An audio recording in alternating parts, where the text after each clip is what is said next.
guys, today I'm in Fairhope, the heart of Fairhope, I think, right? Yeah. Are we in the heart of Fairhope? We're south of Fairhope. Oh, we're south of Fairhope. Okay, at Streets Exquisite Plants and Aquatic Gardens. Did I get that right? It's a very long name for a business. Just Streets of Fairhope. Streets of Fairhope.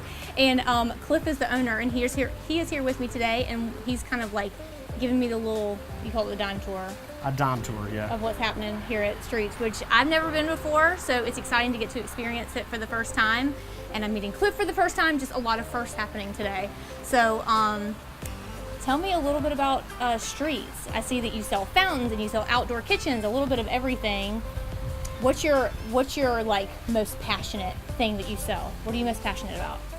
Probably water gardens. Okay. I started the store as a pond store, so we sell fish and koi. I'm excited to go see those. I saw the tank, but not like I could see the fish. I'm excited about it. The tropical water lilies are the most exciting. Yeah. If you ever see tropical water lilies in full bloom, and we don't have many today, we've sold out. I saw something kind of blooming back there. Was That's that? a lotus. Oh, it's a lotus. Okay. Yeah. Okay, y'all know I don't know that much about plants. I know a little bit about plants, but that's like the smallest bit of my knowledge is plants, and especially not aquatic plants. Like that's definitely, so you have to show me the Probably thing. the easiest to grow. Just put it in water in full Look, sun and you're done. They say the same thing about succulents, and I kill one every time. Okay. But I've learned. I'm teaching a succulents class now. Okay. So I'm learning about succulents and I'm teaching other people how to take care of them. So I've learned how to take care of them too. So maybe I won't kill them anymore. We Anyway. we have about 900 of those too. All right. So we're gonna take a look around and see what you guys have. I've kind of tried to keep my blinders on so I can't see. So I'll be surprised and excited about every corner that I turn here at Streets. You ready to go? Yes. Show me around? Let's go. All right, let's go.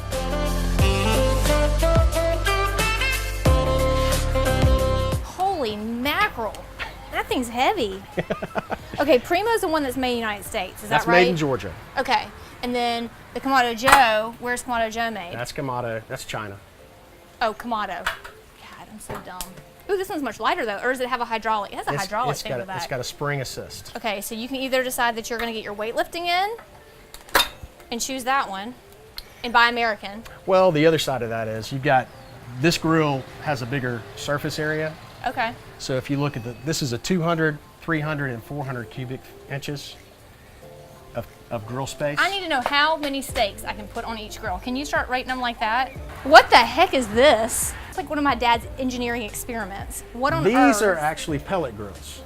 And the interesting part about it is They have got to redesign this. you put pellets in the bin, and you turn it on, and it's got an automatic feed. This is the brainless grilling But why is there an antenna? because this is Wi-Fi. It has an app for your phone. So I can just turn it on. So you literally can turn this thing on, connect it to your phone, and then you can literally connect to a server and leave and go to the beach. And you got a Boston butt. You can take a Boston butt. Okay, you have to leave the piece of meat in there over 3 days, but then when you want to turn it on and grill it, then you can get on your phone. you plug this meat probe into the Boston butt, and it'll actually measure the temperature, the internal temperature of the meat. And you can actually cook it and set an alarm on your phone as to when it's ready. And so you can be sitting at a football game, at a soccer game for your kids. I love the ingenuity behind it. I love the idea, but they've got to come up with a better design for this. Well, this looks like one of my dad's, like, as we call it, berry rigged. They have one that looks like a red barn. Now they also have one that's all stainless that fits inside of an outdoor kitchen space. So those, they'd have to. It's all about money. This one. This is the cheapest This variety, is the coolest one right here. This one you can plug into your cigarette lighter. Oh, these are two different ones? Yeah. I thought this was like a system that went together. These I are was two very different confused. grills. So this grill it's a portable grill.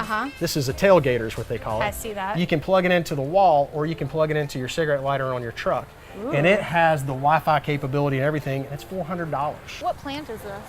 It kind of looks like a bird of paradise kind of. That's a hardy thalia. And it survives. Thalia? Thalia. T-H-A-L-I-A. Sounds like we got a list. Thalia. That's a thalia. This is a tropical water lily, and then you're going to have water lotus, and then that's a water moss. How old are these koi, would you say? 6 years, 7 years. Okay. All of them? They're different ages. Okay. Yeah, a koi's lifespan is 75 years. Oh, wow. They basically grow up to 36 inches no matter what size container you put them in. So they're going to keep growing. They come in a lot of different colors. The more expensive imported koi from Japan and the metallics, one koi can cost $3,000. Wow. What we do is we sell them in I've seen blues. small. Yeah. We sell the small ones for $15 or $20, Yeah. and that's. Yeah, I've seen these definitely a lot. When I went to that place in Houston, I saw the blue. They have like blue and purple. They've got really colors. Pretty. You're also looking at a lot of money. Yeah. It takes a lot of risk for somebody to take it home and that dies. Yeah, they're just $75. But glazed pottery is one of our favorite things. We sell a lot of glazed pottery. We try to have the biggest selection that you're going to find anywhere. We have all the different colors, styles. Yeah, I like that you've got them grouped in color, so that if you kind of know what you're looking for, then you can go to that. Most of area. our homeowners are looking for a specific color to match their house. We sell a lot of pre-potted, but we take those and we'll pot them up for people. That's a great idea. Well, the thing is, if you look at Southern Living magazine, they'll put 6 or 7 plants in one pot. Don't even get me started with that. And The unrealistic overstuffing of plants there you go. in pots. Ooh. How much is your staghorn fern? Those probably aren't that bad. $10.99? Yeah. I might be taking one of those bad boys home with you. I like the arrangement, but I don't know if I'd hang it. I like a big thing, you know, like a big statement. Neat. What the heck is this? Is this looks like a cactus? It is in the cactus family. Thank you. It is a type of cacti, but it is called the crown of thorns. Yeah. I've seen that, but I didn't see it blooming. It must have just started blooming. Oh, they're gorgeous when they're blooming. Water lotus, these grow 45 linear feet in a season. These do not go into a native pond. These are hybridized varieties.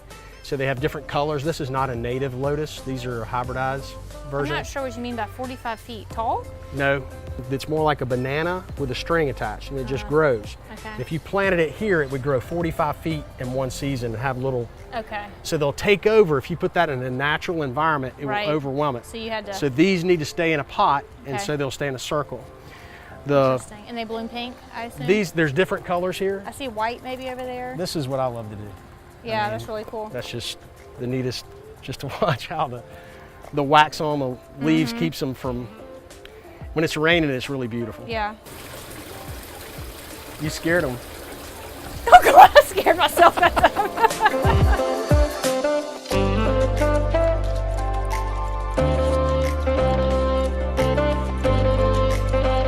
All right, guys, so if you have any kind of gardening or jewelry needs, you got all kinds of stuff here. We've got a mixture. Then you come to Streets in Fairhope. Thank you so much for showing me around. Thank you for coming.